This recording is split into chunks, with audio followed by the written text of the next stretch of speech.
हाय everyone, आइए आज की इस वीडियो में हम लोग क्लास 10 के बायोलॉजी का चैप्टर जैव प्रक्रम इस चैप्टर से रिलेटेड इंपॉर्टेंट ऑब्जेक्टिव क्वेश्चंस आज की इस वीडियो में हम कवर करने वाले हैं। ओके, तो चलिए वीडियो को शुरू करते हैं। ओके, पहला क्वेश्चन हमारा है, पत्तियों में गैसों का आदान प्रदान कहाँ से होता है? यानी कि पेड़ पौधों में यानी कि पादपों में गैसों का आदान प्रदान कहाँ से होता है? तो ये होता है आपका रंध्र के द्वारा। ओके, अब यहाँ पे समझते हैं रंध्र क्या होता है। ओके, आइए और इसे हम लोग डिटेल से यहाँ पे समझते हैं। ओके, यहाँ पे देखिए रंध्र होता क्या है। ओके, देखिए पादपों में यानी कि पेड़ पौधों को पादप बोलते हैं, ठीक है। यानी कि पादपों में गैसों का आदान प्रदान पत्तियों पर पाए जाने वाले रंध्र छिद्रों द्वारा विसरण माध्यम से होता है। ओके, पत्तियों की निचली सतह पर सूक्ष्म छिद्र होते हैं यानी कि छोटे छोटे छेद होते हैं, ठीक है, जिन्हें रंध्र छिद्र कहते हैं यानी कि एस्टोमटल पोर कहते हैं, इंग्लिश में एस्टोमटल पोर कहते हैं, ठीक है।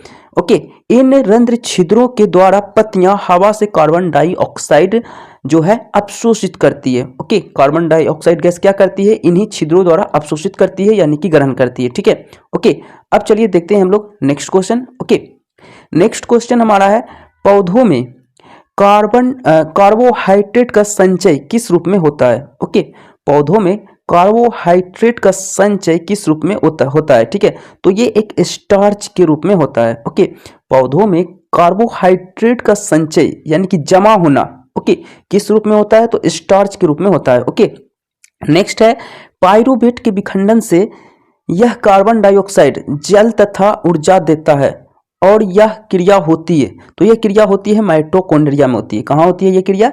माइटोकॉन्ड्रिया में होती है। ओके, नेक्स्ट है, रक्त क्या है?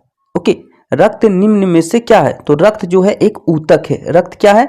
रक्त एक प्रकार का ऊतक है। ओके, नेक्स्ट क्वेश्चन है, निम्न में कौन एक उत्सर्जी अंग है? ओके, वृक्क हमारा जो है ये उत्सर्जी अंग के अंतर्गत आता है। वृक्क क्या है? उत्सर्जी अंग का एक भाग है। ओके, नेक्स्ट है, सामान्य स्वस्थ व्यक्ति के रक्त दाब यानी कि रक्तचाप का मान होता है, तो वो होता है 120 by 80। Okay, mm of Hg यानी कि मरकरी का जो मात्रा होगा वो कितना होगा? 120 बाय 80 mm ऑफ Hg, ठीक है। ये देखिए ऊपर वाला जो होता है ना, ये इसका कहलाता है सिस्टोलिक।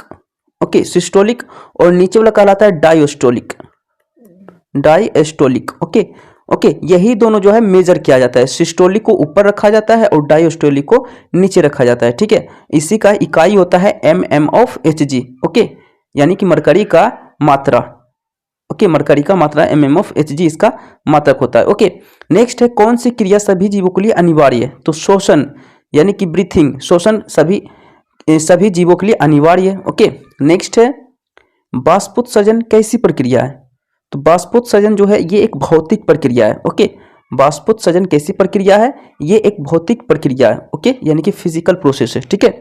नेक्स्ट है, निम्न में से किस में खुला परिसंचरण तंत्र पाया जाता है? ठीक है, तो कॉकरोच यानी कि तेलचट्टा में जो पाया जाता है खुला परिसंचरण तंत्र पाया जाता है कॉकरोच में यानी कि तेलचट्टा में, ठीक है।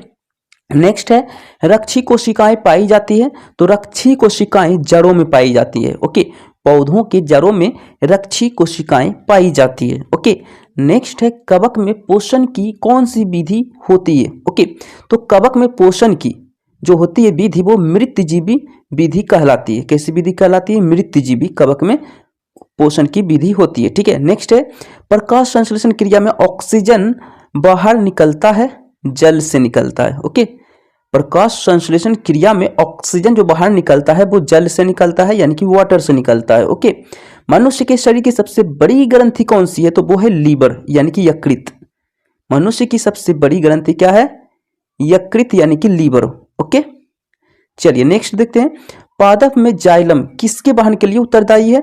तो पादप यानी कि पेड़ पौधे में जो जाइलम का जो मेन काम है वो है जल का वहन करना। ओके, किसके वहन के लिए उत्तरदायी है? जल का वहन करना, ठीक है।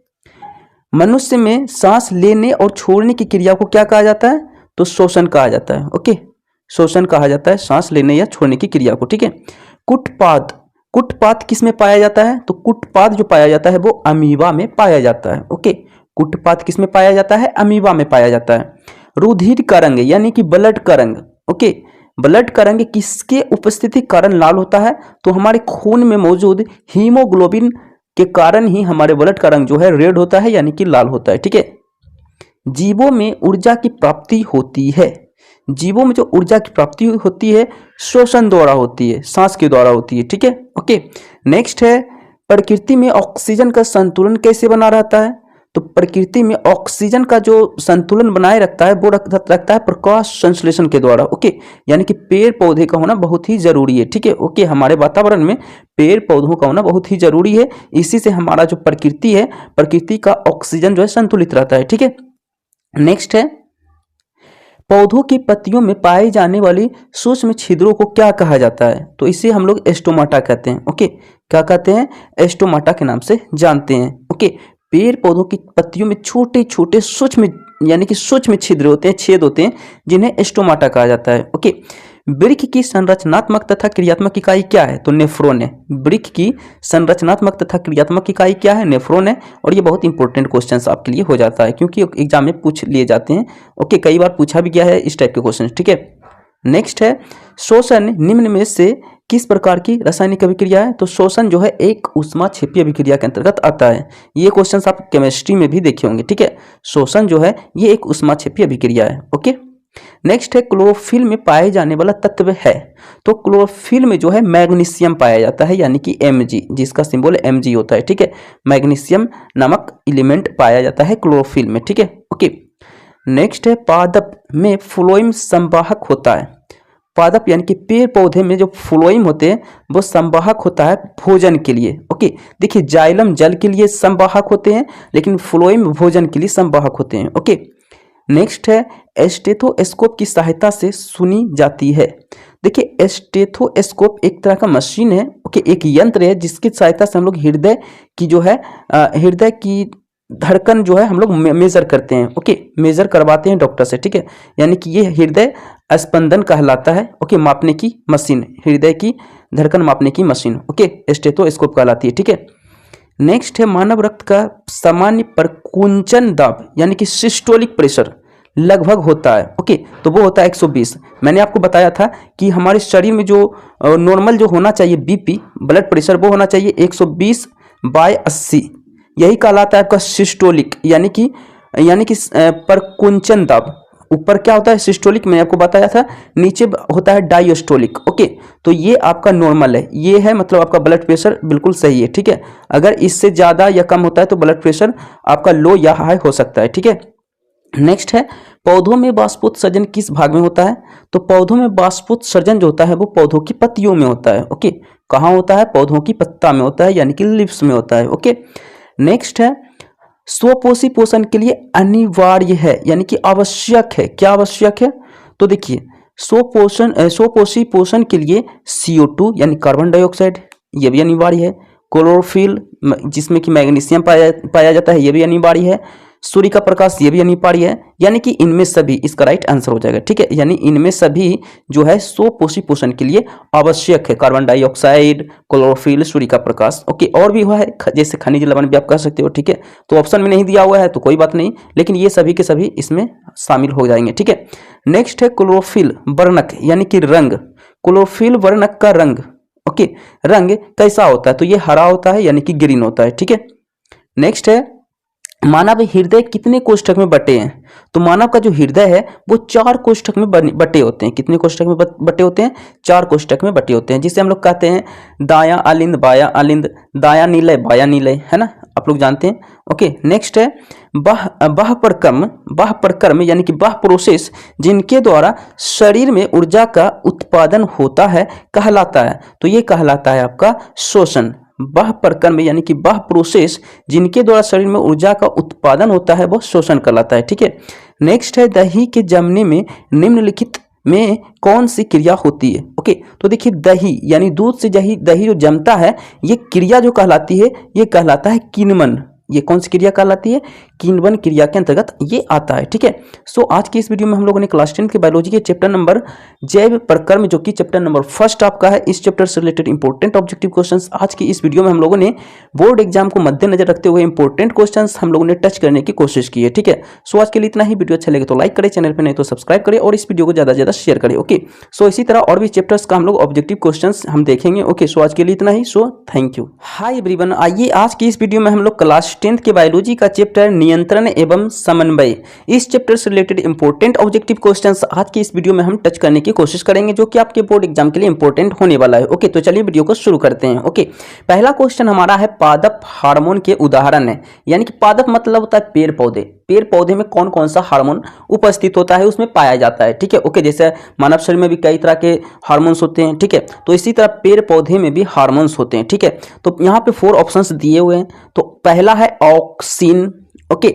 सेकंड है जिब्रेलिन, ऑप्शन नंबर सी है adrenaline, adrenaline, option number D है ए एवं बी दोनों। ओके, तो यहाँ पे देखिए पादप हार्मोन जो होता है वो कौन कौन होता है, पहले वो हम लोग यहाँ पे समझ लेते हैं। ठीक है, देखिए पादप हार्मोन जो है आप कह सकते हैं बहुत टाइप के होते हैं, लेकिन मुख्य रूप से आप इसे मान सकते हो कि पादप हार्मोन आपका होता है auxin, okay, auxin, cytokinin, gibberellin. Gibberellin को जो है मुख्य हार्मोन कहा जाता है पादप का। ठीक है, यही जो है वृद्धि में जो है ज्यादा मदद करता है। ठीक है, और नेक्स्ट है एथिलीन। एथिलीन का क्या काम होता है? फलों को मिठास करना, फल में जो मीठापन आपको देखते हैं इसी एथिलीन हार्मोन्स के कारण होता है। ठीक है, ओके, अब देखिए यही मुख्य रूप से आप ये याद रखिएगा, और भी हार्मोन होता है, ये मैं नहीं कह रहा हूं कि यही 4 टाइप्स के जो है हार्मोन होते हैं, और भी हार्मोन होते हैं जो विरोध मतलब इसको बढ़ने में रोकते भी हैं, पेड़ पौधों को रोकते हैं उसकी वृद्धि में। ठीक है, तो वो अच्छे डिटेल्स मैं आपको उसके बारे में बता दूंगा। ठीक है, तो फिलहाल आप इसे मुख्य रूप से ये हार्मोन्स आप जान लो कि ये सारे के सारे जो है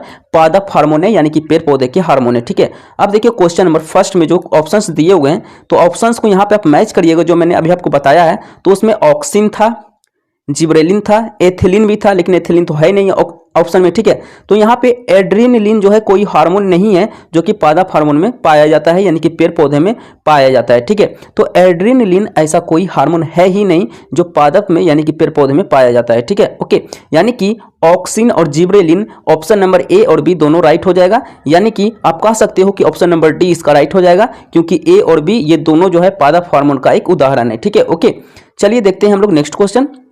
ओके, पत्तियों का मुरझाना किस हार्मोन के कारण होता है? ओके, देखिए पेड़ पौधे में ना एब्सिसिक ये भी एक हार्मोन है जो कि एक अम्लिक रूप में होता है। ओके, अगर इनकी मात्रा कम हो जाएगा ना तो पत्तियों जो पेड़ पौधा की पत्तियां है वो मुरझा जाएगा। ठीक है, एब्सिसिक हार्मोन यानी कि एक अम्लिक रूप में पाया जाता है पेड़ पौधे में। ठीक है, नेक्स्ट है 2 तंत्रिका कोशिका के मध्य यानी कि बीच खाली स्थान को क्या कहते हैं? ओके, तो देखिए 2 तंत्रिका कोशिका के मध्य खाली स्थान को सिनेप्स कहा जाता है। ये बहुत इंपॉर्टेंट क्वेश्चन है। ओके, क्या कहा जाता है? सिनेप्स कहा जाता है। ओके, नेक्स्ट है ऑक्सिन क्या है? तो ऑक्सिन एक पादप हार्मोन है, अभी हम लोगों ने समझा था।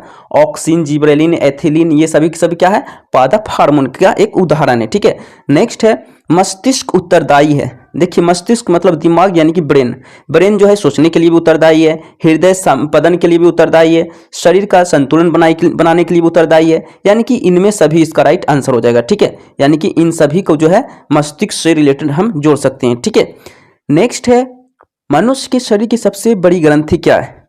तो मनुष्य की शरीर की सबसे बड़ी ग्रंथि लीवर होता है, यानी कि यकृत, जिसे लीवर कहते हैं इंग्लिश में। ठीक है, ओके, लीवर यानी कि यकृत। ओके, नेक्स्ट है जीवों में रासायनिक समन्वय होता है हार्मोन द्वारा। जीवों में रासायनिक समन्वय किसके द्वारा होता है? हार्मोन्स के द्वारा होता है। ओके, तंत्रिका तंत्र की संरचनात्मक तथा क्रियात्मक इकाई क्या है? तंत्रिका तंत्र की संरचनात्मक तथा क्रियात्मक इकाई न्यूरॉन कहलाता है। ओके, तंत्रिका तंत्र की संरचनात्मक तथा क्रियात्मक इकाई क्या कहलाता है? न्यूरॉन कहलाता है। ओके, नेक्स्ट है तना का प्रकाश की ओर झुकना।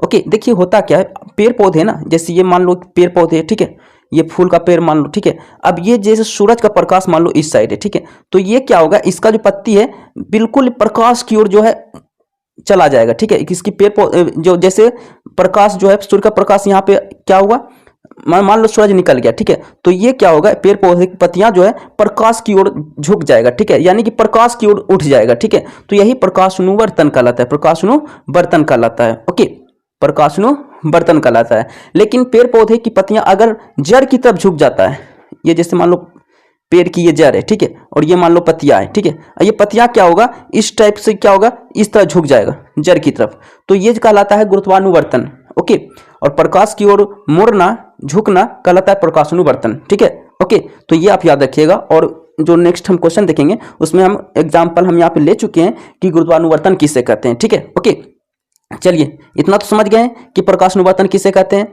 प्रकाश की ओर पौधों की पत्तियों का मुड़ जाना, झुक जाना प्रकाशानुवर्तन कहलाता है। ठीक है, नेक्स्ट है इंसुलिन की कमी से होने वाला बीमारी यानी कि रोग क्या है, तो वो मधुमेह रोग है। ओके, मधुमेह रोग कहलाता है। ओके, मधुमेह रोग कहलाता है इंसुलिन की कमी से होने वाले रोग। ओके, हमारे शरीर में इंसुलिन हार्मोन्स का कमी होने से मधुमेह रोग होता है। ठीक है, ओके ओके, क्या होता है, मधुमेह रोग होता है। ठीक है, ओके, चलिए देखते हैं नेक्स्ट क्वेश्चन। अच्छा, मधुमेह रोग को डायबिटीज भी बोलते हैं। ओके, डायबिटीज जिसे हम लोग अंग्रेजी में डायबिटीज बोलते हैं, याद रखिएगा। ठीक है, नेक्स्ट है निम्नलिखित में कौन प्रतिवर्ती क्रिया नहीं है। ओके, प्रतिवर्ती क्रिया नहीं है। ओके, अब यहाँ पे आप समझिएगा, यहाँ पे आप समझने वाली बात है, भोजन का निगलना जो है प्रतिवर्ती क्रिया का उदाहरण नहीं है। ओके, जैसे खांसना, खांसना ये आपके कंट्रोल में नहीं है, आप नहीं तय कर सकते हो कि हम खांसे या ना खांसे, ऑटोमेटिक खांसी हो ही जाएगी। ओके, तो ये प्रतिवर्ती क्रिया है। ओके, ये आपकी बस की बात नहीं है। ठीक है, उसकी इसी प्रकार पलकों का झपकना, यानी कि आपके आंखों का पलक का झपकना आप कुछ हद तक तो कंट्रोल कर लोगे। ओके, जैसे आप किसी से चैलेंज की हो कि हम पलक नहीं झपकेंगे तो आप कंट्रोल कर लोगे, लेकिन नॉर्मली आप नहीं रह सकते। ओके, यानी कि आप इसी अवस्था में हमेशा नहीं रह सकते। ठीक है, ओके, तो ये आपका हो गया क्या भाई, ये आपका प्रतिवर्ती क्रिया हो गया। ठीक है, इसी प्रकार घुटनों का झटका, जैसे घुटनों का झटका चलते चलते आपके पाँव में आ जाता है, आपके फुट में हो जाता है। ठीक है, तो ये भी आपके कंट्रोल की बस की बात नहीं है, क्योंकि आप नहीं आप चाहते थे कि घुटना में आपका क्या हो, झटका लगे, नहीं ना, तो लेकिन ये हुआ ना, तो आपके अनुसार तो नहीं हुआ ना, आपके कंट्रोल की बस की बात नहीं है। ठीक है,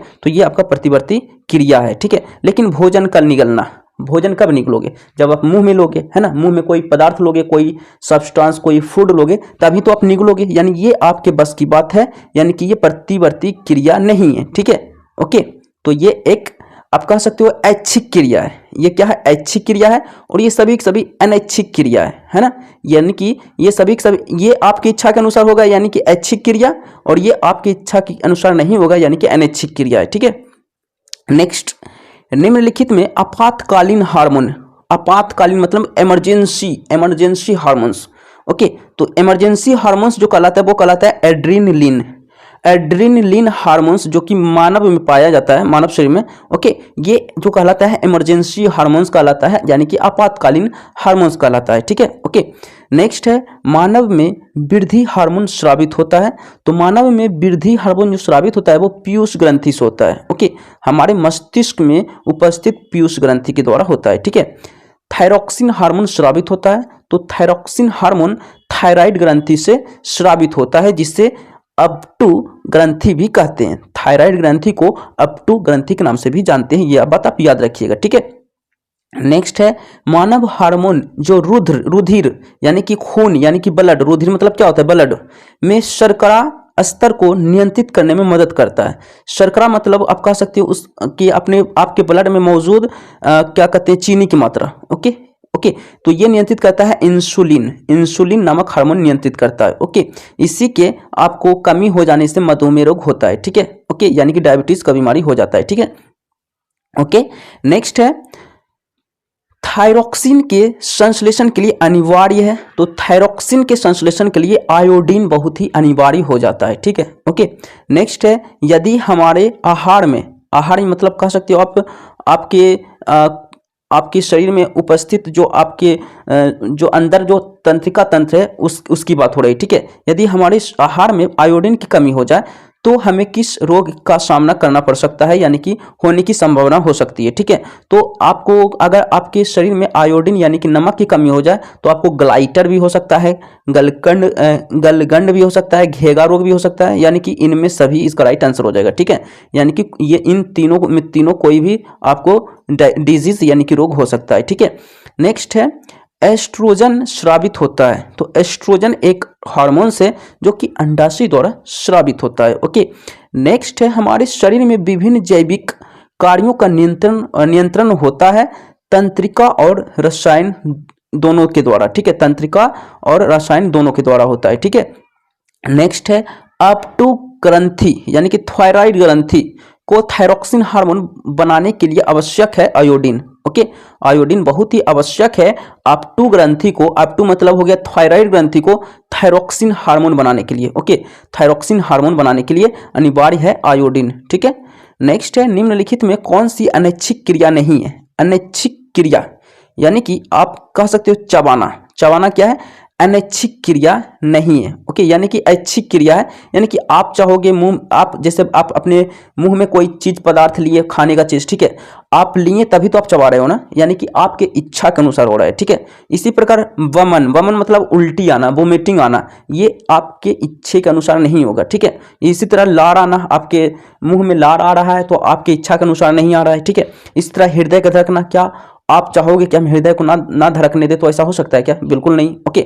ऐसा होगा तो आप तो ऊपर चले जाओगे, ठीक है। यानी कि अनैच्छिक क्रिया नहीं है, यानी कि ऐच्छिक क्रिया, यानी कि आपके इच्छा के अनुसार, तो वो चबाना ही एक क्रिया है जो आपके इच्छा के अनुसार होगा इन 4 ऑप्शन में से, ठीक है, ओके। यानी कि चबाना इसका राइट आंसर हो जाएगा, ठीक है, ओके। नेक्स्ट है प्रतिवर्ती चाप कहाँ बनते हैं।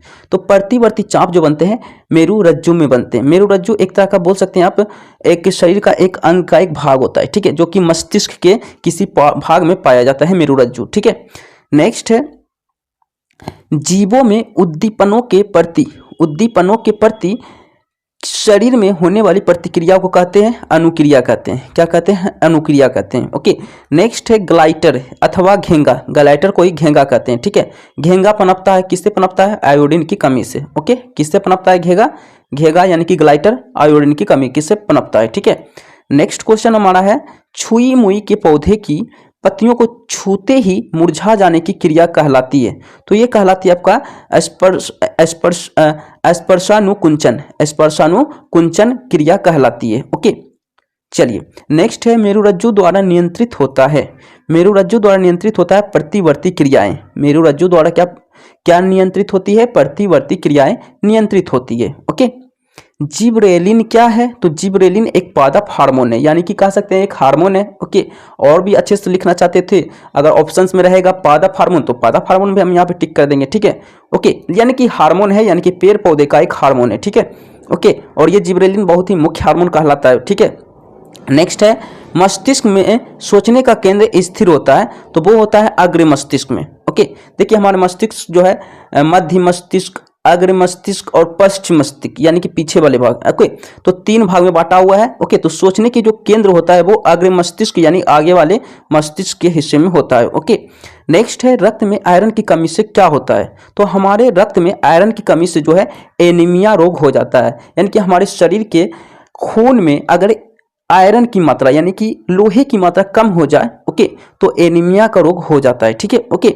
और ये कुपोषण के कारण होता है, यानी कि आप सही आहार नहीं आप खा रहे हो अपने शरीर में तो आपको हो सकता है, ठीक है। यानी कि हरी सब्जियां लेना चाहिए, हरी सब्जियों में सबसे ज्यादा प्रचुर मात्रा में आयरन पाया जाता है, ठीक है।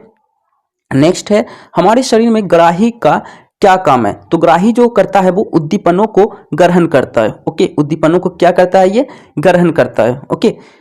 नेक्स्ट है निम्न में से कौन सा पादप हार्मोन गैस के रूप में पाया जाता है, ओके। तो यहाँ पे देखिए ये जो आपका इथिलीन है, इथिलीन ये गैस के रूप में पाया जाता है। इथिलीन जो है ये गैस के रूप में पाया जाता है, गैसियस स्टेट में ये आपको देखने को मिलता है एथिलीन, ओके।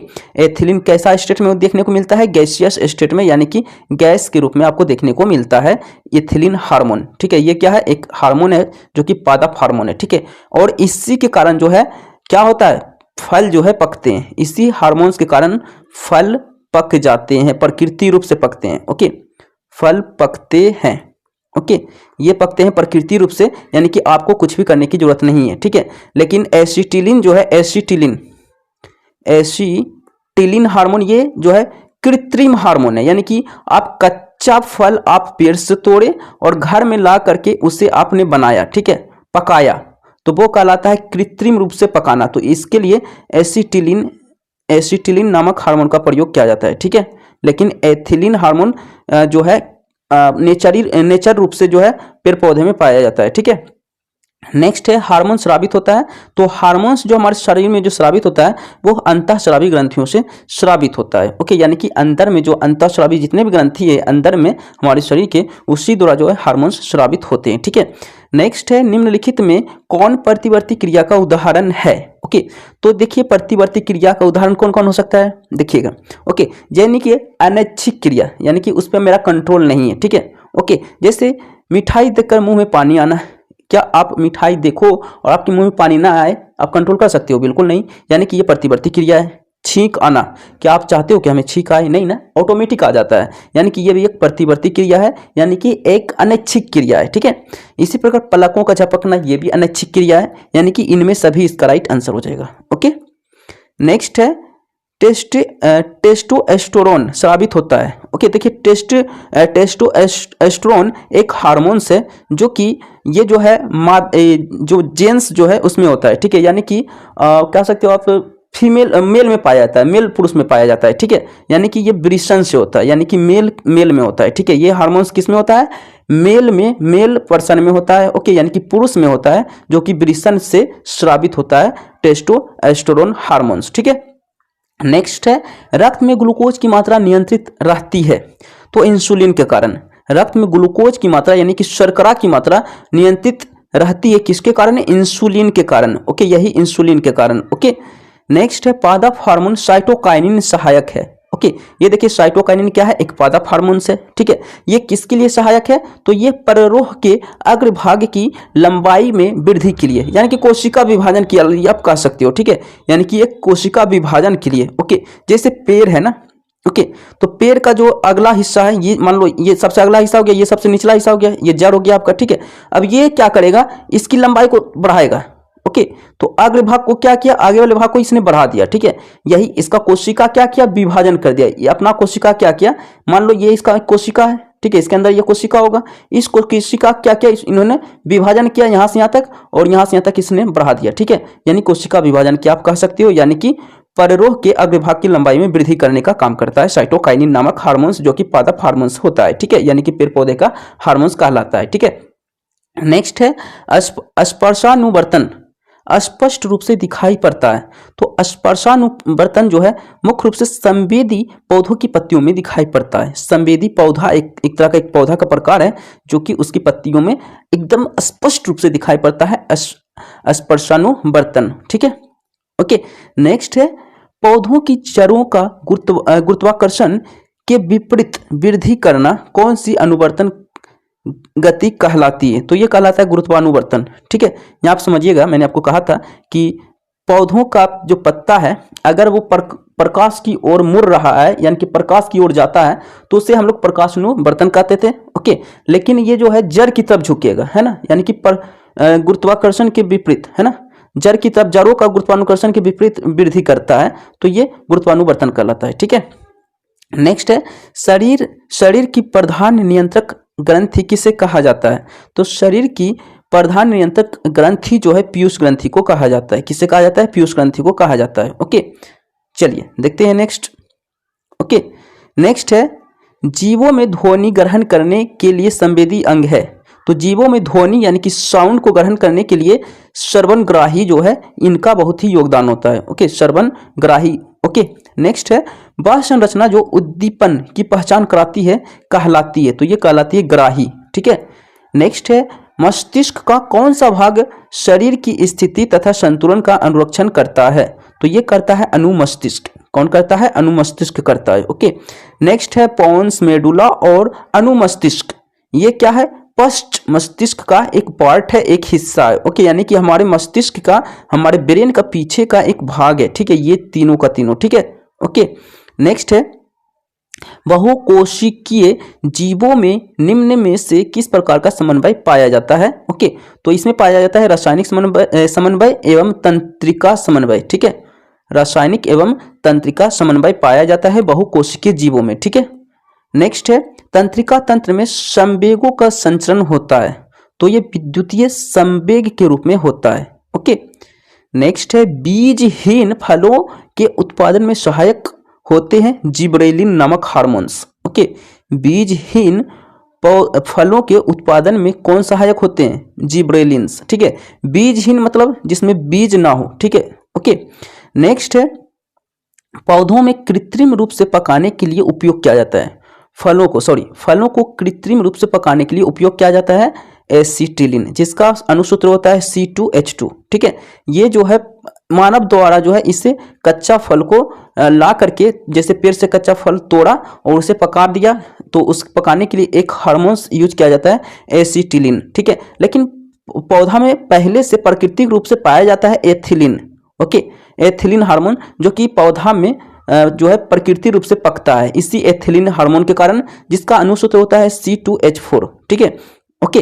तो ये हो गया आपका कृत्रिम कृत्रिम कृत्रिम हार्मोन, और ये हो गया आपका क्या, नेचुरल यानी कि प्राकृतिक हार्मोन, जो कि पेड़ पौधा में ऑलरेडी पहले से मौजूद होता है। ठीक है, चलिए नेक्स्ट है, कोशिका से संवेदनाएं दूर ले जाई जाती है। कोशिका से संवेदनाएं यानी कि सूचना, यानी कि आप कह सकते हो नोटिस, दूर ले जाई जाती है एक्सॉन के द्वारा। ओके, एक्सॉन के द्वारा। ओके, सो आज के लिए इतना ही। वीडियो अच्छा लगे तो लाइक करें, चैनल पर नहीं तो सब्सक्राइब करें, और इस वीडियो को ज़्यादा से ज़्यादा शेयर करें। ओके, सो इसी तरह मिलते हैं नेक्स्ट वीडियो में। सो आज के लिए इतना ही। So thank you.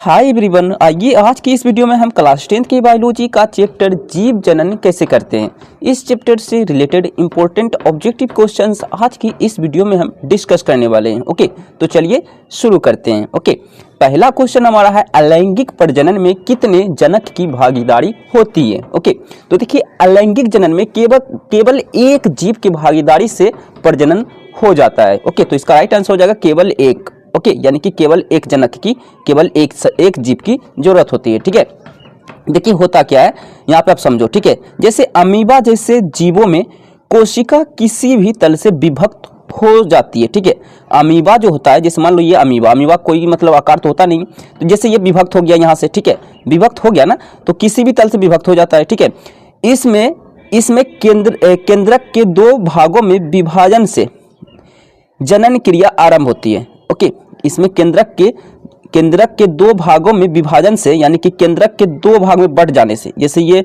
अमीबा हो गया, इसका ये केंद्रक हो गया, तो ये केंद्रक से दो भाग में इस तरह ये बट गया। ठीक है, तो इसके बटने से जो है जनन की क्रिया आरंभ होती है। ठीक है, इसके बाद एक अमीबा दो कोशिकाओं में विभक्त होती है। इस प्रकार ये दो कोशिका में क्या होती है, बट जाती है। ठीक है, परिणाम स्वरूप एक जनक से दो संतति जन्म होते हैं। ठीक है, इस प्रकार दो संतति जन्म लेते हैं। ठीक है, ओके। चलिए इसी तरह हम देखते हैं नेक्स्ट। ओके, नेक्स्ट है, गर्भधारण से बचने के लिए निम्न में से किसका प्रयोग किया जाता है? ओके, यानी कि प्रेगनेंसी को रोकने के लिए एक तो इस्तेमाल हो गया आपका कॉन्डम। ठीक है, और भी कई इनके कॉन्डम के अलावा भी कई तरह के टैबलेट्स होते हैं। ठीक है, लेकिन ऑप्शंस के अनुसार आपको काम करना है। ठीक है, ऑप्शंस में कॉन्डम होगा तो कॉन्डम अपने यहाँ पे टिक कर दीजिएगा। ठीक है, नेक्स्ट है, लड़के या लड़कियों के चेहरे पर फुंसियाँ क्यों आती है? ओके, तो लड़के और लड़कियों के चेहरे पर फुंसियाँ क्यों आती है? क्योंकि त्वचा के अधिक तेलीय हो जाते हैं। ठीक है, उनका त्वचा जो है अधिक तेलीय होने के कारण त्वचा में क्या होते हैं, फुंसियाँ यानी कि आना शुरू हो जाते हैं। ठीक है, ओके। निम्न में से किस प्रकार के जनक की शरीर से कलिका निकलती है? ओके, तो वो निकलती है मुकुलन में। कौन सी जनन में? मुकुलन में। ठीक है, देखिए मुकुलन क्या होता है, मुकुलन का उदाहरण जैसे यीस्ट हो गया, हाइड्रा आदि है। यहाँ ध्यान देने योग्य बात यह है कि मुकुलन के दौरान यीस्ट का एक केंद्रक नए जीव में भी चला जाता है। ओके, चलिए देखते हैं नेक्स्ट।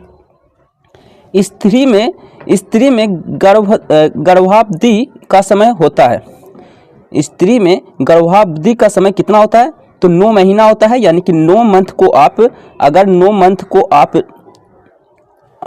को अगर आप डे में कन्वर्ट करोगे, दिन में कन्वर्ट करोगे, तो इसे आप 30 से गुना करोगे, यानी कि 270 दिन। ठीक है, तो 270 दिन यानी कि 9 मंथ्स। ठीक है, नेक्स्ट देख लेते हैं। ओके,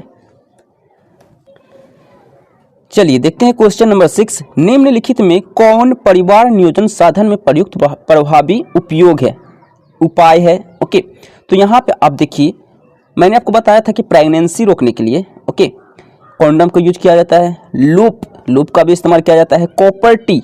कॉपर टी का भी इस्तेमाल किया जाता है, यानी इनमें सभी इसका राइट आंसर हो जाएगा। ओके, तो क्वेश्चंस में आप देखिएगा कोंडम के अलावा अगर इन दो का अगर आपका ऑप्शन आ रहा है यानी इनमें सभी इसका आंसर हो जाएगा। ठीक है, लूप एक तरह का टैबलेट्स है, कॉपर टी एक तरह का टैबलेट्स है। ठीक है, ओके चलिए इसी तरह देखते हैं नेक्स्ट क्वेश्चन।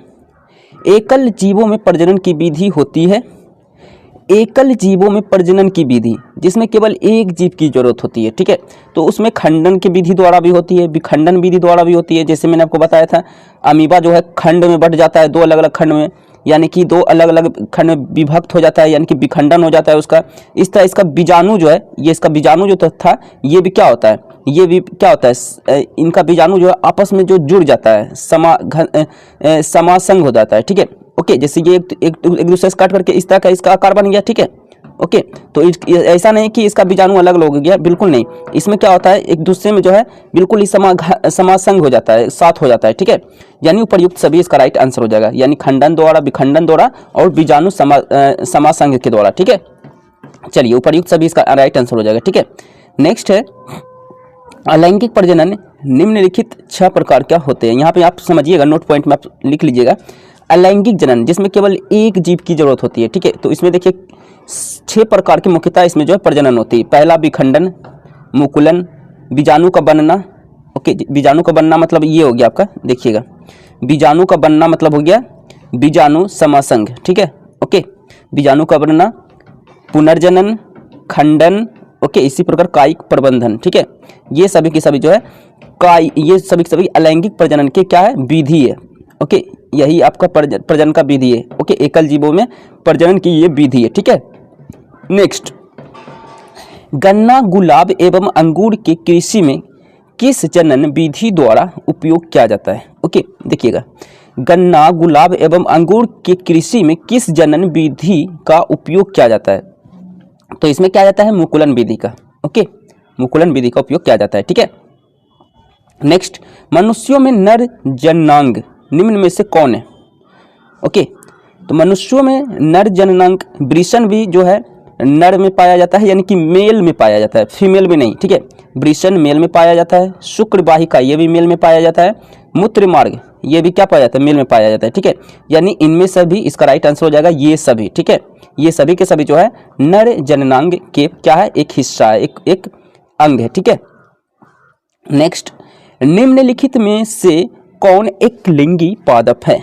पपीता जो है एक लिंगी पादप के अंतर्गत आता है। ठीक है, बहुत इंपॉर्टेंट क्वेश्चन है ये, कई बार पूछ लिया गया है आपके ऑब्जेक्टिव क्वेश्चंस में। ठीक है, पपीता कैसा पादप है, एक लिंगी पादप है, यानी कि एक लिंगी पौधा है। ठीक है, पुष्पी पादपों में लैंगिक जनन होता है, तो हाँ पुष्पी पादपों में जो लैंगिक जनन होता है तो वो होता है तनों के द्वारा। उनका जो तना होता है, जो लिप्स, जो पत्तियां, तना जो होता है, पत्ती नहीं बल्कि पत्ती में जो ये जैसे ये पत्ती हो गया। ठीक है, ये इसका पत्ती हो गया किसी वृक्ष का। ठीक है, तो ये जो तना है ना, इसी तने के द्वारा जो है पुष्पी पौधों में लैंगिक जनन होती है। ठीक है, नेक्स्ट कायिक प्रवर्धन संभव है। कायिक प्रवर्धन संभव है किसके द्वारा संभव है, तो जड़ों द्वारा भी संभव है, तना द्वारा भी संभव है, पत्ती द्वारा भी संभव है, यानी उपर्युक्त सभी इसका राइट आंसर हो जाएगा। ठीक है, ओके।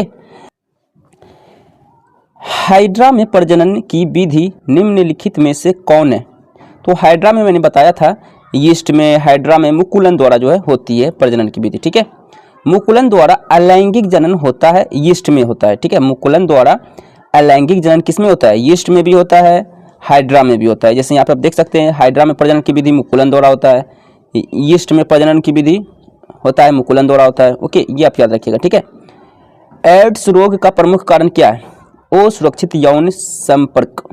ओके, संपर्क ऐसे आप लिख दीजिएगा। ठीक है, संपर्क। ओके, इस तरह लिखिएगा संपर्क।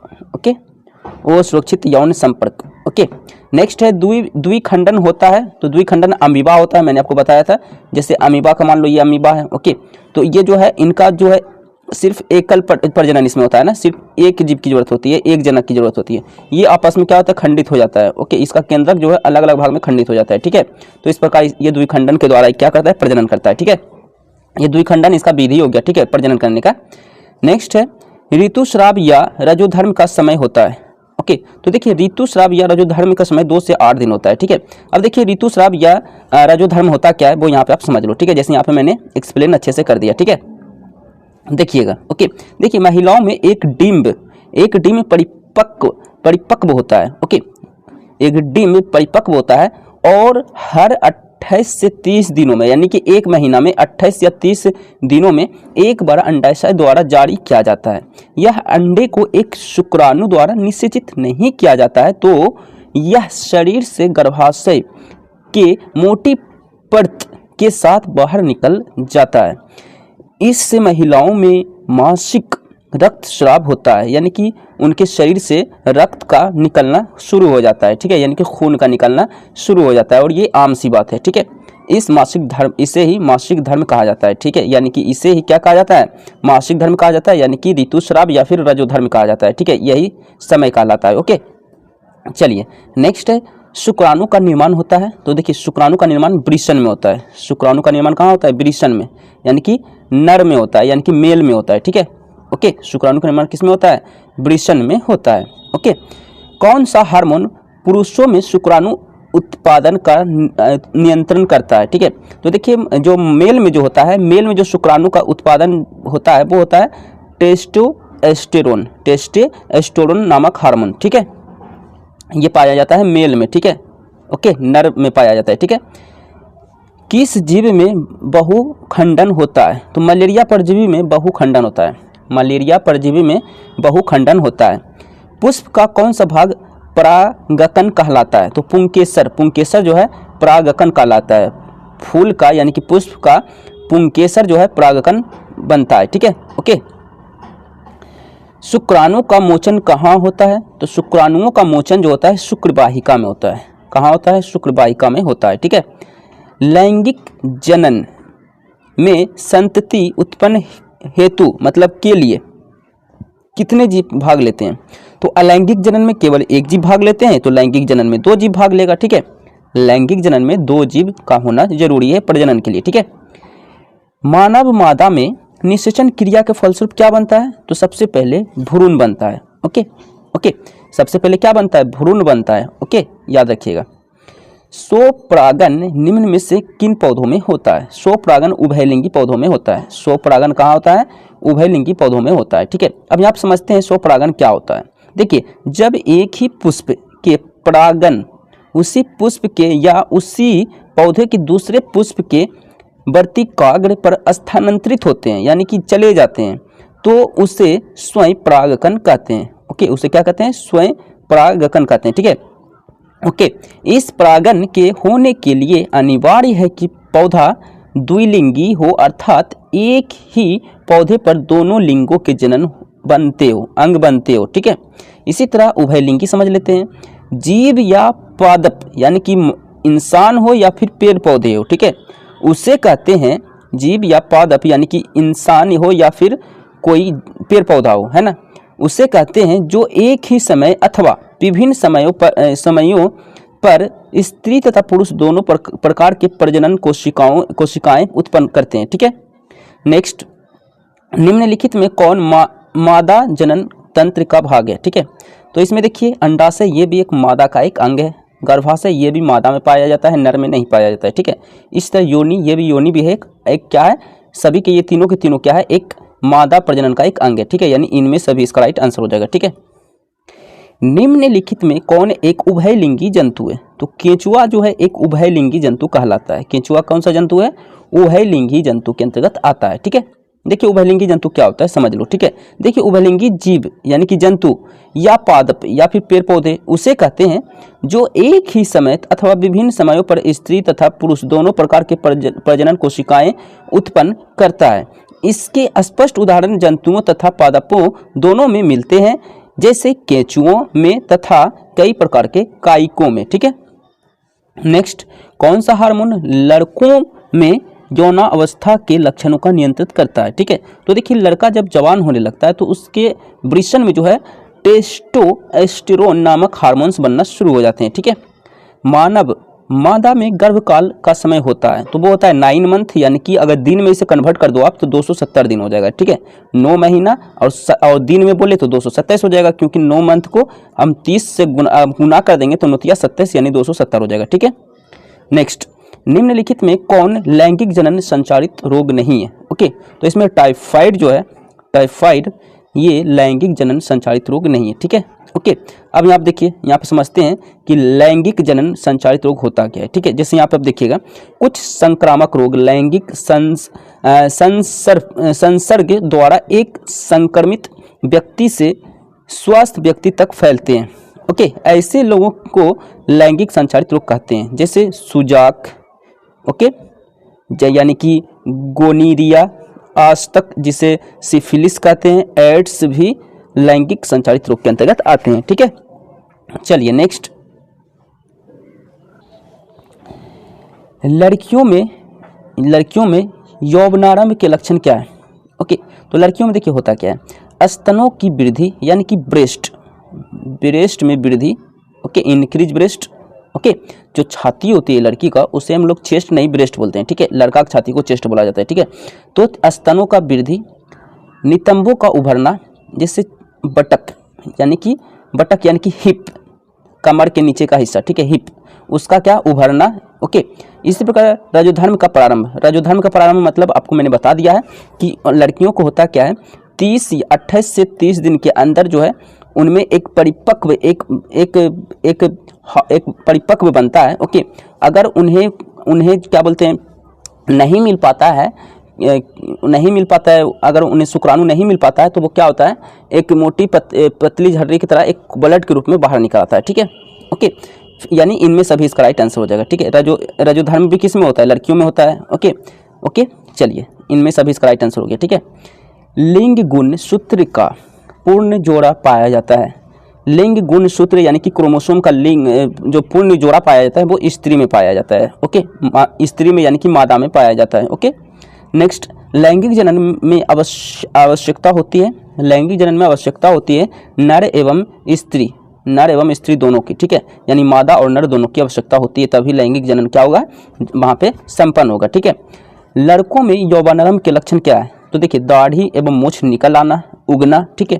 कंठ का फूटना, यानी कि आपके आवाज़ में जो है एक मोटापन आ जाना, ठीक है, बच्चों की तरह आवाज़ नहीं आपका निकलेगा, ठीक है। मांसपेशियों में उभार आना, यानी कि आपका मांसपेशियाँ जो है कहीं ना कहीं कुछ ना कुछ चेंजेस हो जाता है, ठीक है। यानी कि आपका जो है हाथ कुछ ना कुछ मतलब पहले से सॉफ्टनेस से हार्ड होने लगता है, ठीक है। यानी ये सभी इसका राइट आंसर हो जाएगा, ठीक है।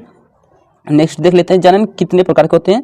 तो जनन 2 प्रकार के होते हैं, हम लोग जान चुके हैं। जनन 2 प्रकार के होते हैं, एक अलैंगिक जनन, दूसरा लैंगिक जनन। लैंगिक जनन में 2 जीवों की आवश्यकता होती है, लेकिन अलैंगिक जनन में केवल 1 जीव की आवश्यकता होती है, जैसे कि मैंने देखा था अमीबा, ठीक है। इनमें कौन अलैंगिक जनन की विधि है? तो अलैंगिक जनन की विधि मैंने आपको बता दिया था, ओके। तो इनमें सभी यानी विखंडन भी अलैंगिक जनन की विधि कहलाती है, मुकुलन भी, बीजाणु जनन भी, यानी इनमें सभी इसका राइट आंसर हो जाएगा, ठीक है। फूलों में नर प्रजनन अंग होता है पुंकेसर। फूलों में नर प्रजनन अंग पुंकेसर कहलाता है। पुंकेसर एक भाग होता है फूल का, ठीक है। निम्नलिखित में कौन मानव में मादा जनन तंत्र का भाग नहीं है? ओके, मादा यानी कि फीमेल का जनन तंत्र का भाग नहीं है। देखिए, अंडाशय ये तो है मादा का भाई, गर्भाशय ये भी मादा का है, डिंब वाहिनी ये भी शायद मादा का है, और शुक्र वाहिनी ये तो सिर्फ पुरुष में पाया जाता है। शुक्र वाहिनी पुरुष में पाया जाता है, ठीक है। यानी ऑप्शन नंबर सी इसका राइट आंसर हो जाएगा। शुक्र वाहिका जो है ये पुरुष में पाया जाता है, मादा का भाग नहीं है, ठीक है। यानी कि शुक्र वाहिका इसका राइट आंसर हो जाएगा, ठीक है, ओके। चलिए अब देखते हैं हम लोग नेक्स्ट, ओके। बाह्य प्रक्रम यानी कि बाह्य प्रक्रिया जिसके द्वारा जीव अपने जैसी संतानों की उत्पत्ति करते हैं कहलाता है, तो ये कहलाता है जनन कहलाता है, ठीक है। देखिए, परागकोश में होते हैं परागकण, बहुत इंपॉर्टेंट ये क्वेश्चन है, ओके। ये एग्जाम में पूछे गए हैं कई बार, ठीक है। परागकोश में परागकण होते हैं, ठीक है, ओके। तो इस प्रकार आज के इस वीडियो में इतना ही। वीडियो अच्छा लगे तो लाइक करें, चैनल पे नहीं तो सब्सक्राइब करें और इस वीडियो को शेयर करें, okay. So thank you. Hi everyone, आइए आज के इस वीडियो में हम क्लास 10th के बायोलॉजी का चैप्टर आनुवांशिकता एवं जैव विकास, इस चैप्टर से रिलेटेड इंपॉर्टेंट ऑब्जेक्टिव क्वेश्चंस आज की इस वीडियो में हम कवर करने वाले हैं, जो कि आपके एग्जाम के पॉइंट ऑफ व्यू से बहुत ही इंपॉर्टेंट होने वाला है, ओके।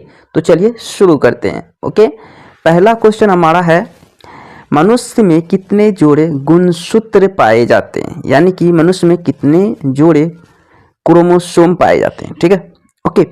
तो मनुष्य में जो है 23 जोड़े गुणसूत्र पाए जाते हैं। कितने पाए जाते हैं? 23 जोड़े। 23 जोड़े यानी कि 46। ओके, यानी कि 46 गुणसूत्र पाए जाते हैं, यानी कि 23 जोड़े। ठीक है, ओके। अगर जोड़े में अगर आपका ऑप्शन है तो 23 हो जाएगा, लेकिन अगर काउंटिंग में आंसर है तो क्या हो जाएगा? आपका पूरा का पूरा काउंटिंग है तो 46 हो जाएगा, क्योंकि एक जोड़ा में 2 होता है। ठीक है, एक जोड़े में कितने होते हैं? 2 होते हैं। ठीक है, तो 2 है तो 23 जोड़ा है, तो 23 गुना 2 46। ठीक है, नेक्स्ट है कोशिका में आनुवंशिक पदार्थ है। तो कोशिका में जो आनुवंशिक पदार्थ होता है वो होता है DNA, deoxy ribo nucleic acid, जिसका फुल फॉर्म होता है। ठीक है, मेंडल ने अपने प्रयोगों के लिए किस पौधे को चुना? तो मेंडल ने जो है मटर पौधे को चुना था अपने प्रयोग के लिए। ठीक है, स्त्रियों में गुणसूत्र यानी कि क्रोमोसोम होते हैं, तो स्त्रियों में XX होते हैं। देखिएगा, स्त्री में कौन कौन सा गुणसूत्र होते हैं? XX। ओके, और पुरुष में जो होते हैं, पुरुष में जो मेल में जो होते हैं वो होते हैं XY। ओके, अगर स्त्री के गुणसूत्र से अगर पुरुष का गुणसूत्र X से कनेक्ट होता है तो इससे जो है फीमेल जो है जन्म लेती है, लड़की जन्म लेती है। लेकिन लड़की के XX से अगर लड़का के YY में कनेक्ट होता है तो क्या होता है? तब ये पुरुष जो है जन्म लेता है। ठीक है, एक मेल पर्सन जन्म लेता है और ये फीमेल पर्सन जन्म लेती है। ठीक है, XX से फीमेल और XY से पुरुष। ठीक है, नेक्स्ट देख लेते हैं, मनुष्य का वैज्ञानिक नाम क्या है? मनुष्य का वैज्ञानिक नाम होमो सेपियंस होता है। होमो सेपियंस मनुष्य का साइंटिस्ट नेम होता है। ओके, वैज्ञानिक नाम होता है। ठीक है, ग्रेगर जॉन मेंडल व्यक्तिगत जीवन में क्या थे? तो ये एक पादरी थे। पादरी मतलब होता है कि धर्मगुरु। जैसे आप हिंदू कास्ट में आते हैं तो हिंदू का धर्मगुरु पंडित कहलाता है ना।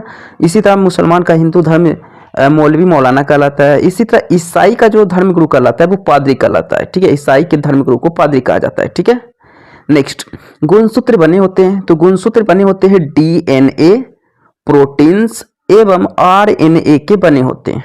ओके, गुणसूत्र किनके बने होते हैं? DNA के बने होते हैं, प्रोटीन्स के बने होते हैं, RNA के बने होते हैं। ठीक है, नेक्स्ट, पुरुषों में गुणसूत्र होते हैं तो मैंने आपको बताया है, महिला में XX गुणसूत्र होते हैं और पुरुष में XY गुणसूत्र होते हैं। ठीक है, चमगादड़ एवं पक्षी किस पंख किस प्रकार के अंग के उदाहरण है? तो ये समरूप अंग के उदाहरण है। ओके, वंशागत नियमों का प्रतिपादन किसने किया? वंशागत नियमों का प्रतिपादन ग्रेगर जॉन मेंडल ने किया। किसने किया? ग्रेगर जॉन मेंडल ने किया। ओके, नेक्स्ट है, अनुवांशिकी का पिता कहा जाता है मेंडल को। अनुवांशिकी का पिता किसे कहा जाता है? मेंडल को कहा जाता है। ओके, नेक्स्ट है, द ओरिजिन ऑफ स्पीसीज नामक पुस्तक किसने लिखी? तो ये लिखी थी डार्विन नामक वैज्ञानिक ने। ठीक है, किसने लिखी थी? डार्विन नामक वैज्ञानिक ने द ओरिजिन ऑफ स्पीसीज नामक पुस्तक लिखी थी। ठीक है, डार्विन नामक वैज्ञानिक ने। ठीक है, कान के निचले सतह को क्या कहा जाता है? कान के निचले सतह को कर्णपाली के नाम से जाना जाता है। कान के निचले सतह को कर्णपाली के नाम से जाना जाता है। ओके, किसी जीव की जीन संरचना उस जीव का कहलाता है जीन प्रारूप या जीनोटाइप। जीन प्रारूप और जीनोटाइप कहलाता है। किसी भी जीव का जीन संरचना जो कहलाता है जीन प्रारूप और जीनोटाइप कहलाता है। ठीक है, नेक्स्ट, कीट के पंख, चमगादड़ के पंख किस तरह के अंग है? तो कीट के पंख और चमगादड़ के पंख जो है समरूप अंग का एक उदाहरण है। ओके, नेक्स्ट है, प्राकृतिक वर्ण द्वारा जैव विकास इस सिद्धांत के जनक कौन थे? तो इसके जनक थे चार्ल्स रॉबर्ट डार्विन। ठीक है, चलिए देखते हैं नेक्स्ट, मानव में उत्पन्न होने वाले बच्चे के लड़के होने का निर्धारण किस पर निर्भर करता है? ओके, तो ये निर्भर करता है पिता के गुणसूत्र पे। क्योंकि अभी मैं आपको बताता हूँ, 1 मिनट एक्सप्लेन करके मैं आपको बताता हूँ। देखिएगा, माता में जो गुणसूत्र होता है, माता में क्या क्या होता है, फीमेल में एक्स एक्स होता है, और पिता में जो होता है गुणसूत्र, पिता में एक्स वाई होता है। ओके, अब देखिए माता का एक्स एक्स पिता के एक्स से अगर सम्मिलित होगा तो क्या होगा, लड़की।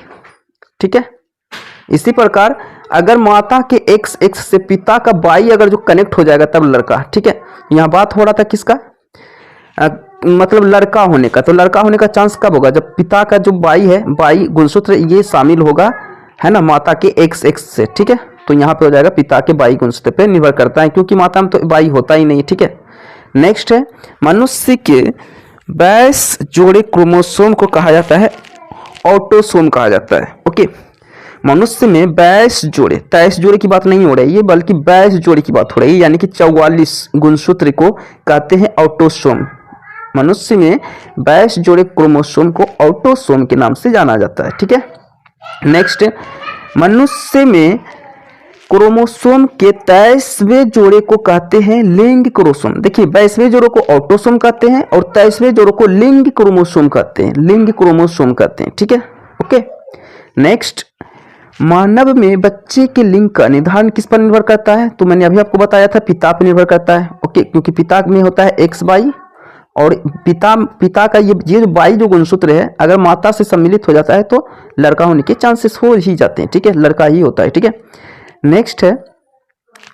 नेक्स्ट है मानव में ऑटोसोम की संख्या होती है। मैंने अभी आपको बताया था कि मानव में 22 जोड़े गुणसूत्र को ऑटोसोम कहा जाता है, यानी कि ऑटोसोम की संख्या कितनी होती है, 22 होती है, 22 जोड़ी होती है, 22 नहीं होती है बल्कि 22 जोड़ी होती है, यानी कि 44 होती है। ठीक है, 22 जोड़ी का मतलब 44 हो गया। ठीक है, मनुष्य में लिंग निर्धारण करता है लिंग क्रोमोसोम। ठीक है, मनुष्य में लिंग निर्धारण कौन करता है, लिंग क्रोमोसोम करता है। ओके, चलिए नेक्स्ट, जीन अवस्थित होते हैं। तो जीन जो अवस्थित होते हैं वो केंद्रक में होते हैं। कहाँ होते हैं, केंद्रक में होते हैं। ओके, प्राकृतिक चुनाव द्वारा जीवों का विकास कहलाता है डार्विनवाद। प्राकृतिक चुनाव द्वारा जीवों का विकास कहलाता है डार्विनवाद। ओके, नेक्स्ट है गुणसूत्र पाए जाते हैं केंद्रक में पाए जाते हैं। ठीक है, निम्नलिखित में कौन मानव मादा में पाए जाने वाले लिंग क्रोमोसोम होते हैं। ठीक है, देखिएगा मादा की बात हो रही है, मानव मादा में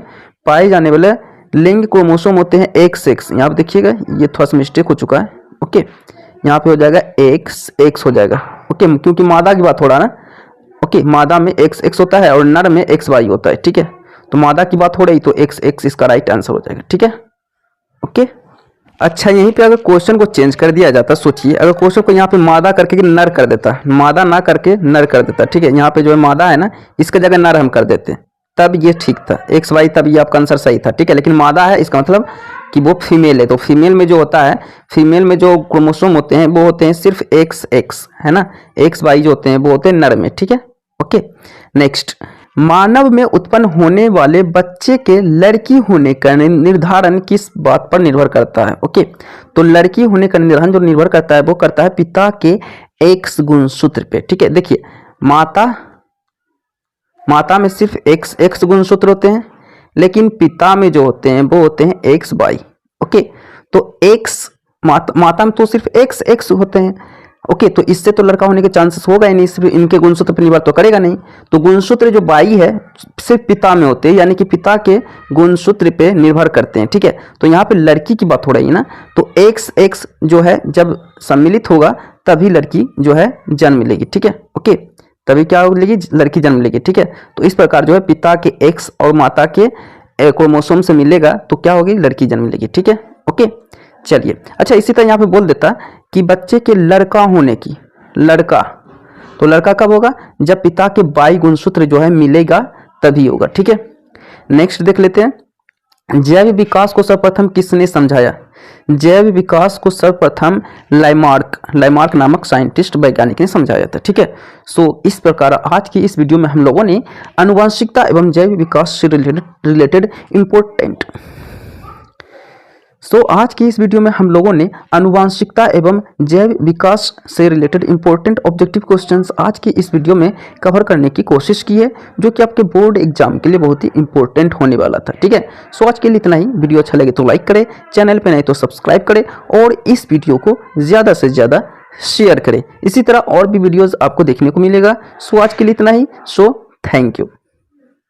हाय एवरीवन, आइए आज के इस वीडियो में हम क्लास 10th के बायोलॉजी का चैप्टर हमारा पर्यावरण, इस चैप्टर से रिलेटेड इंपॉर्टेंट ऑब्जेक्टिव क्वेश्चंस आज की इस वीडियो में कवर करने वाले हैं। ओके, तो चलिए शुरू करते हैं। पहला क्वेश्चन हमारा है ओजोन परत पाया जाता है। ओके, तो ओजोन परत जो पाया जाता है ये पाया जाता है आपके वायुमंडल के सबसे ऊपरी सतह पे। ओके, ओजोन परत कहाँ पाया जाता है? वायुमंडल के सबसे ऊपरी सतह पे ओजोन परत पाया जाता है। ठीक है, नेक्स्ट है ओजोन के अणु यानी कि मॉलिक्यूल में ऑक्सीजन के कितने परमाणु यानी कि कितने एटम्स होते हैं। ओके, तो यहाँ पे आप लोग जानते होंगे कि ओजोन का जो अणुसूत्र होता है वो होता है O3। तो यहाँ पे आप देख सकते हैं कि ऑक्सीजन के परमाणु की संख्या कितने हैं? 3 है। ठीक है, यानी कि एक अणु में 3 ऑक्सीजन के 3 एटम्स मिलकर के बने होते हैं। ओके, तो इसका राइट आंसर हो जाएगा 3। ठीक है, नेक्स्ट है कूड़े कचरे को एक जगह एकत्र कर उनका वैज्ञानिक तरीके से निपटारा करना क्या कहलाता है? तो ये कहलाता है कचरा प्रबंधन। ओके, नेक्स्ट है पारिस्थितिक तंत्र में ऊर्जा का प्रवाह होता है।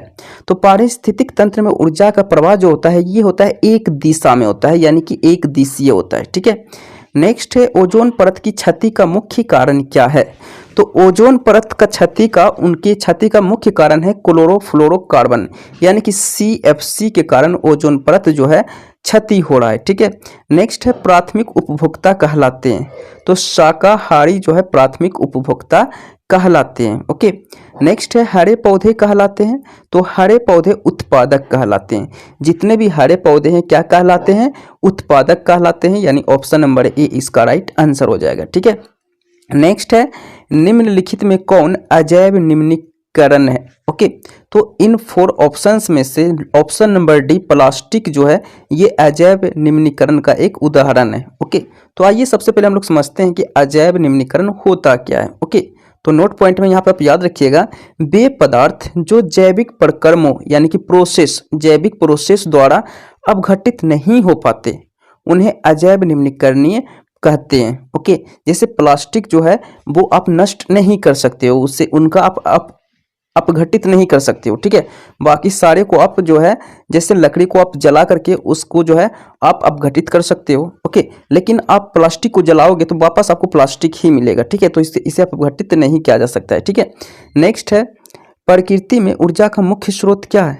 तो मुख्य स्रोत जो है वो है सूर्य। ओके, तो इन 4 ऑप्शंस में हो जाएगा राइट आंसर सूर्य। ओके, नेक्स्ट है CFC का पूर्ण रूप क्या है? तो CFC का फुल फॉर्म होता है क्लोरोफ्लोरोकार्बन। ओके, क्लोरोफ्लोरोकार्बन होता है। ठीक है, नेक्स्ट है वनों की अधिक कटाई का परिणाम क्या होगा? तो ज्यादा अगर वन कटेगा, ज्यादा जंगल कटेगा तो कम वर्षा होगी, भूस्खलन होगा यानी कि भूमि जो है कहीं न कहीं अंदर से खोखला हो जाएगा, भूमि अपरदन तथा बाढ़ की संभावना बढ़ जाएगा, यानी उपर्युक्त सभी इसका राइट आंसर हो जाएगा। यानी कि ये सभी के सभी जो है जिम्मेदारी इन पे जो है इफेक्ट होगा, ये तीनों का तीनों इफेक्ट होगा अगर हम वनों को काटेंगे। ठीक है, ज़्यादा काटेंगे तो। ठीक है, नेक्स्ट है जीवाणु एवं कवक कहलाते हैं। तो जीवाणु एवं कवक जो है ये अपघटक कहलाते हैं। क्या कहलाते हैं? अपघटक कहलाते हैं। ठीक है, तो ऑप्शन नंबर इसका बी राइट आंसर हो जाएगा अपघटक। जीवाणु और कवक क्या कहलाते हैं?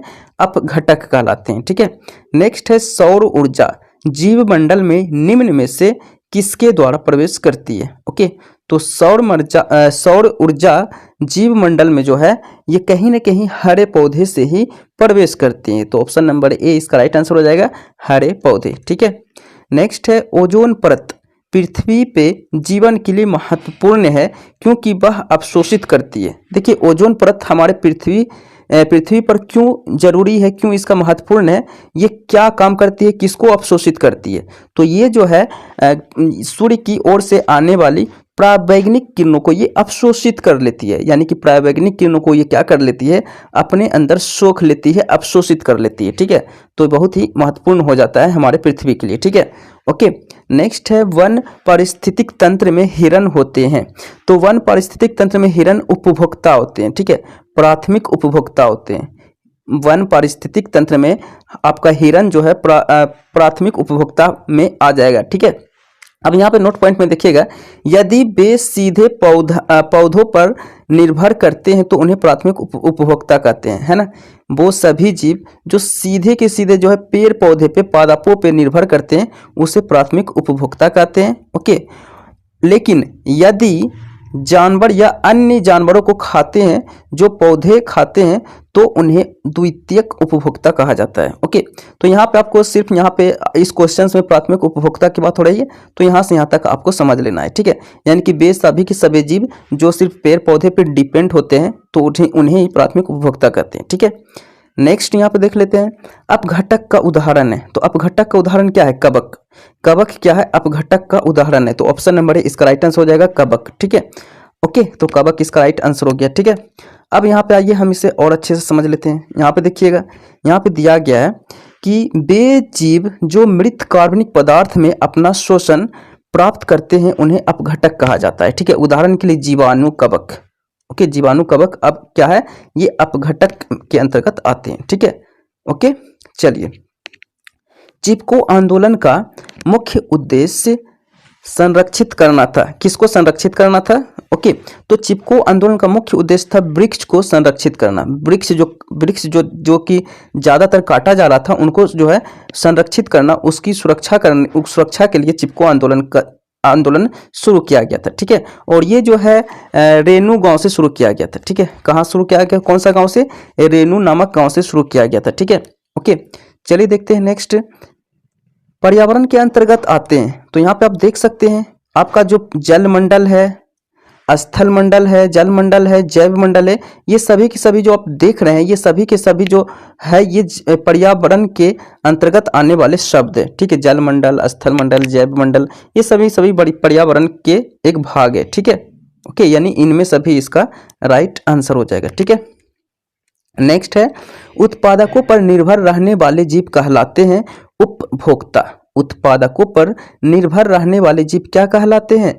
उपभोक्ता कहलाते हैं। ठीक है, उपभोक्ताओं को कितने श्रेणियों में बांटा गया है? तो उपभोक्ताओं को 3 श्रेणियों में बांटा गया है। ठीक है, नेक्स्ट है, सूर्य के द्वारा निकला हुआ पराबैंगनी किरण कहाँ अवशोषित होती है? तो ये ओजोन परत में अवशोषित हो जाती है। ठीक है, ओजोन परत में क्या होती है?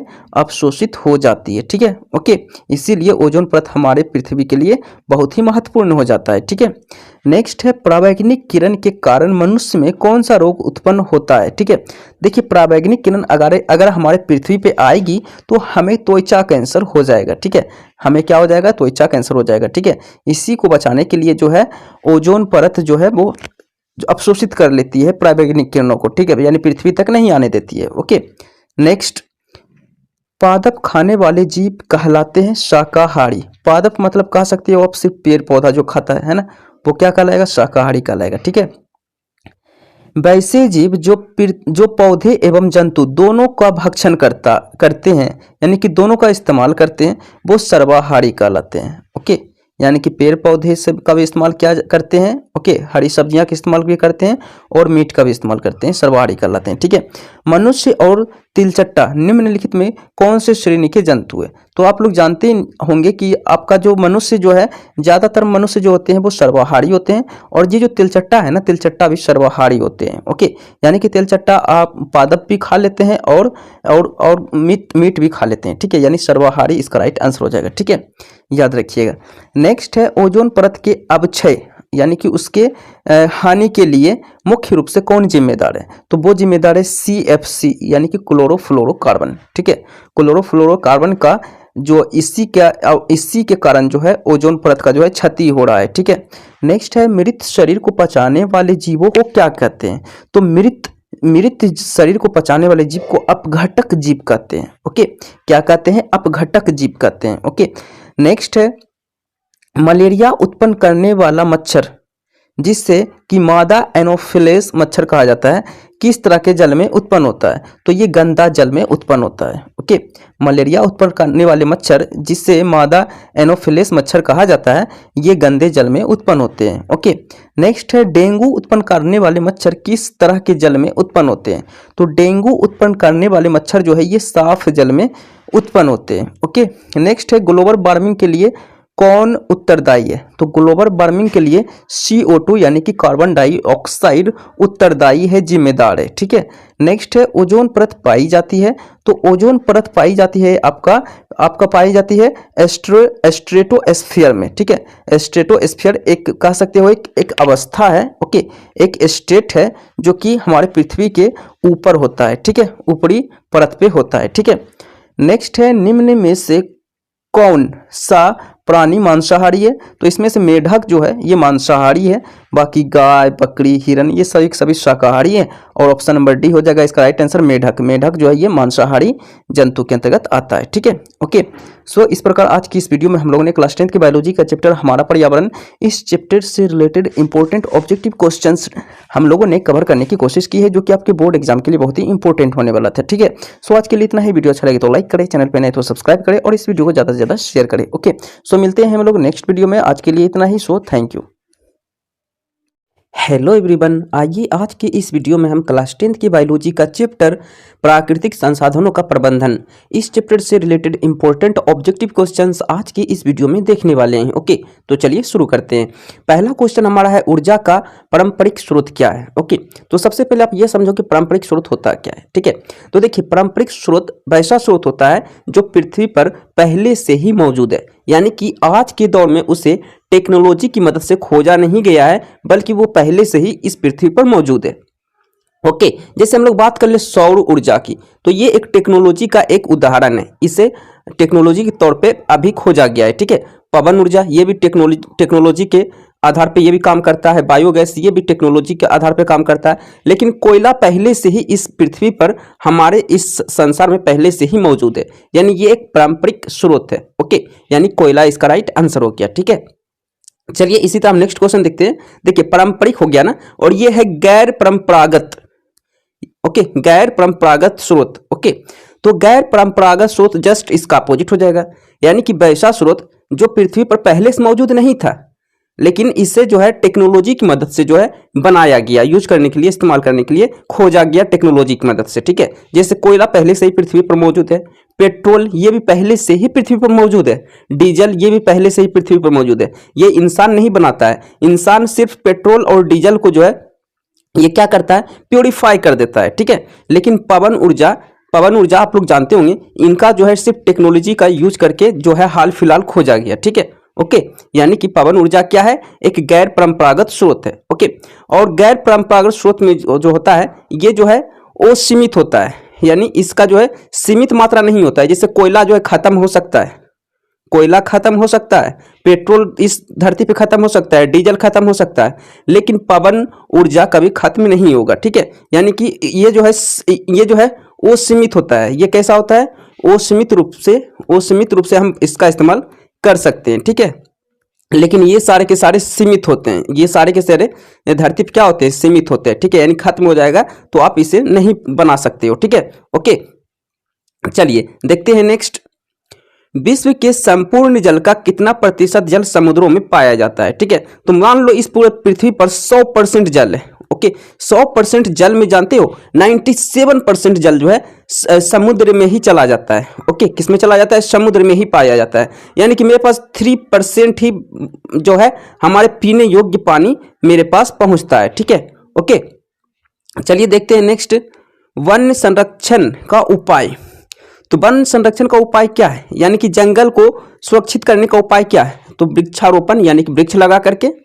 वनों को कटाई पर रोक, हाँ ये भी बिल्कुल। जनसंख्या वृद्धि पर रोक, हाँ बिल्कुल ये भी सही। ओके, अब यहाँ देखिए जनसंख्या वृद्धि पर रोक क्यों भाई? जनसंख्या वृद्धि पर रोक इसलिए क्योंकि आप जनसंख्या जितना, इंसान जितना रहेगा उतना ही उन्हें रहने के लिए क्या चाहिए, आवास चाहिए, घर चाहिए। तो घर अगर नहीं रहेगा तो वो क्या करेगा, जंगलों को काट काट करके वो रहना शुरू कर देगा। ठीक है, इसीलिए जनसंख्या पर रोक जरूरी है वन संरक्षण के लिए। ठीक है, यानी इनमें सभी इसका राइट आंसर हो गया। ठीक है, इनमें सभी, यानी कि ये भी जरूरी है, ये भी जरूरी है और ये भी जरूरी है वन संरक्षण के उपाय के लिए। ठीक है, चलिए देखते हैं नेक्स्ट क्वेश्चन। अब यहाँ पे देखिए, चिपको आंदोलन का मुख्य संरक्षित करना था। चिपको आंदोलन का मुख्य उद्देश्य संरक्षित करना था। किसको संरक्षित करना था? तो चिपको आंदोलन का मुख्य उद्देश्य था वृक्षों को संरक्षित करना, वृक्षों को बचाना। ठीक है, चलिए नेक्स्ट देख लेते हैं। ओके, गर्म जल प्राप्त करने के लिए हम सौर जल उष्मक का उपयोग किस दिन नहीं कर सकते? ओके, तो देखिए सौर उष्मक का यूज आप तभी कर पाओगे जब आपको सन यानी कि सूर्य का जो है प्रकाश मिलेगा आपके सौर पैनल पे। ठीक है, तो देखिए धूप वाले दिन में तो बहुत बढ़िया होगा। ओके, बादलों वाले दिन में आपको धूप नहीं मिलेगा। बादलों वाला दिन में क्या होगा, आपका सूर्य के प्रकाश आपको नहीं मिलेगा, उनका जो है रोशनी नहीं मिल पाएगा। ठीक है, ओके, तो इसमें नहीं आप कर सकते हो। गर्मी के दिन में तो और बेहतर रहेगा। पवनों के दिन में यानी कि हवा चल रही हो तो उससे क्या मतलब है, सन अगर सूरज अगर रोशनी दे रहा है, ओके, उसमें अगर लाइट है तो वो तो सौर पैनल पे वो तो वर्क करेगा ही करेगा। ठीक है, यानी कि बादलों के दिन में क्या होगा, ये जो है काम नहीं करेगा। ठीक है, तो बादलों का दिन इसका राइट आंसर हो जाएगा। ठीक है, इस दिन जो है ये जो है उपयोग नहीं कर सकते हैं। इस दिन जो है बादलों के दिन में हम सौर ऊर्जा का जो है हम यूज नहीं कर सकते हैं। ठीक है, चलिए देख लेते हैं नेक्स्ट क्वेश्चन।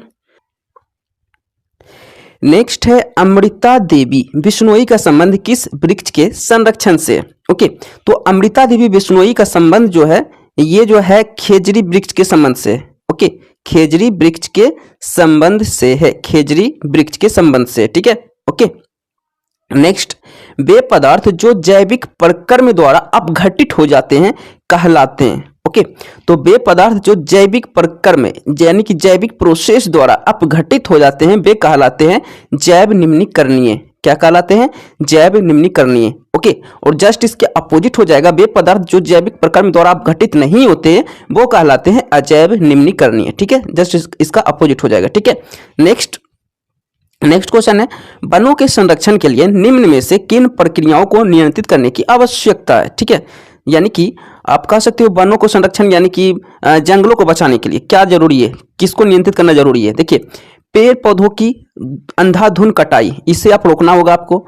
अतिचारण यानी कि आवश्यकता से अधिक यूज करना, है ना, आवश्यकता से अधिक यूज करना, इसे भी रोकना होगा।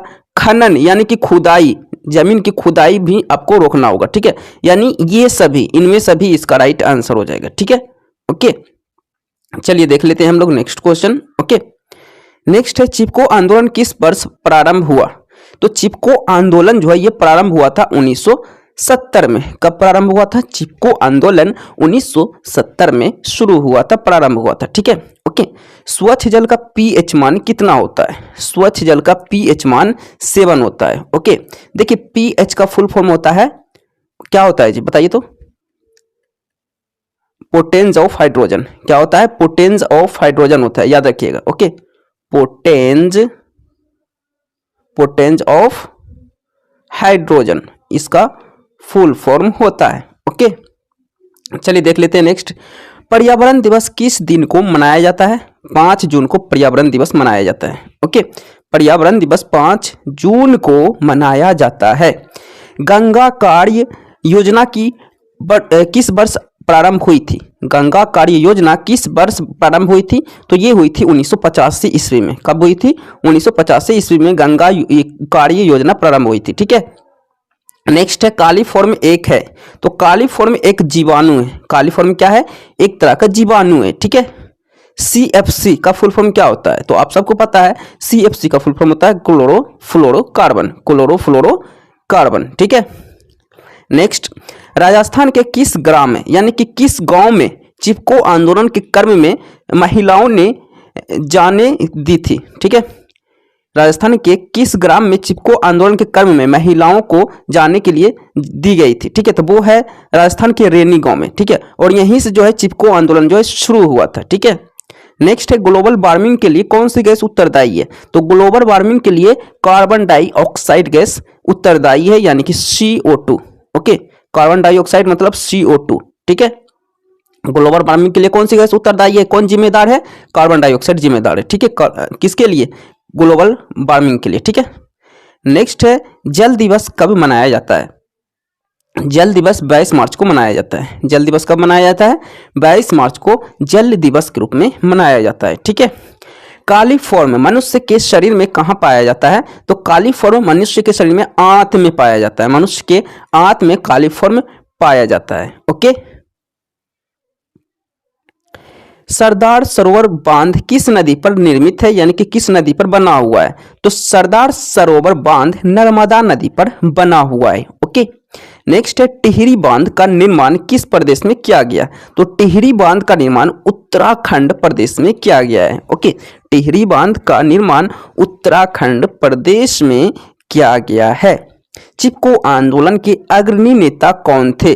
तो चिपको आंदोलन के अग्रणी नेता सुंदरलाल बहुगुणा थे। इन्होंने ही इनका नेतृत्व लिया था। ठीक है, सबसे ऊंचा बांध कौन है? तो टिहरी बांध सबसे ऊंचा बांध है हमारे भारत का। ठीक है, जो कि उत्तराखंड में, राइट, मैंने अभी देखा था उत्तराखंड में टिहरी बांध, ये देख सकते हैं टिहरी बांध उत्तराखंड में जो है स्थित है। ठीक है, गंगा नदी की लंबाई कितना है? गंगा नदी की लंबाई लगभग 2500 किलोमीटर है। कितना है? 2500 किलोमीटर लगभग में है। ठीक है, पृथ्वी पर कितने प्रतिशत भाग में जल पाया जाता है? तो हमारे पूरे पृथ्वी पर 70% भाग पे जल पाया जाता है। इसी कारण पृथ्वी को नीला ग्रह भी कहा जाता है। ठीक है, सो आज की इस वीडियो में हम क्लास 10th की बायोलॉजी का चैप्टर, जो कि लास्ट चैप्टर आपका था प्राकृतिक संसाधनों का प्रबंधन, इस चैप्टर से रिलेटेड इंपॉर्टेंट ऑब्जेक्टिव क्वेश्चंस आज की इस वीडियो में हम लोगों ने कवर किए, जो कि आपके एग्जाम के पॉइंट ऑफ व्यू से बहुत ही इंपॉर्टेंट था, बोर्ड एग्जाम के पॉइंट ऑफ व्यू से। ठीक है, सो आज के लिए इतना ही। वीडियो अच्छा लगे तो लाइक करें, चैनल पर नहीं तो सब्सक्राइब करें और इस वीडियो को ज्यादा से ज्यादा शेयर करें। ओके, सो आज के लिए इतना ही। मिलते हैं हम लोग नेक्स्ट वीडियो में। Okay, so thank you.